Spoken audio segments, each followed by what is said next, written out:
guys, naglalagay kami ng plastic po sa station ba. Panel na ito, panel 1 to 2 pitch daw guys. So, ginagayak namin para ginamit pag ginamit siya ay ready na siya guys. Nilalagay namin plastic support. And then we're waiting on electric hook. Electric bar na yan.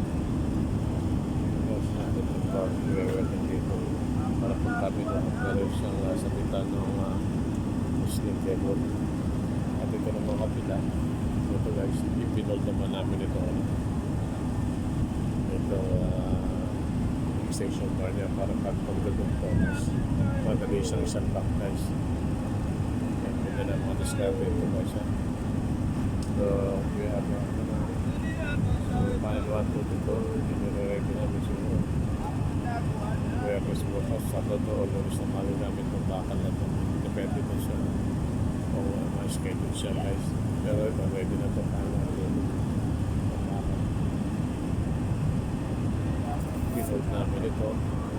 Tapos at nung ilagay yung plastic support. Kasunod naman ito. Ready yung lifting bar. Yung lifting bar. Ayun yung kanang welder natin. Sa atin na matapos ito. Guys, nalagay tayo naman patapos na lang kami at nalagay na ng plastic support. Ito na i-fold na. Guys, panel 1, 2, 2, 3 workings at tapos na nalagay natin.